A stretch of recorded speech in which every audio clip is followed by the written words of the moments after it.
here we are, Mr. Hitchcock's class, interviewing an amazing, wonderful man known as William Monk. He has acquired something we know as the train horn. And so, William, tell me about this train horn of yours. It's about this big by this big, and I put it on the bottom of my car, and it's really loud.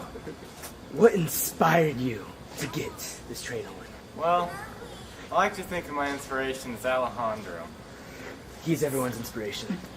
Alejandro sometimes, he inspired to scare people with really loud horns. So what exactly do you do with this train horn? Well, we use it mostly for humanitarian purposes. Helping out the homeless, you know, scaring the rich, giving to the poor. So you're like a modern day Robin Hood with your train horn. Exactly, we try to definitely be noble. That is very amazing. Now we're going to look at him introducing his train horn.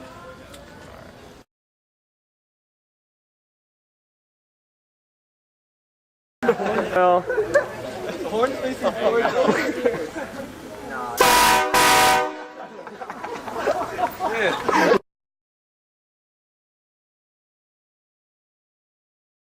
So what are you doing after you're done with your train horn business? What's next for you?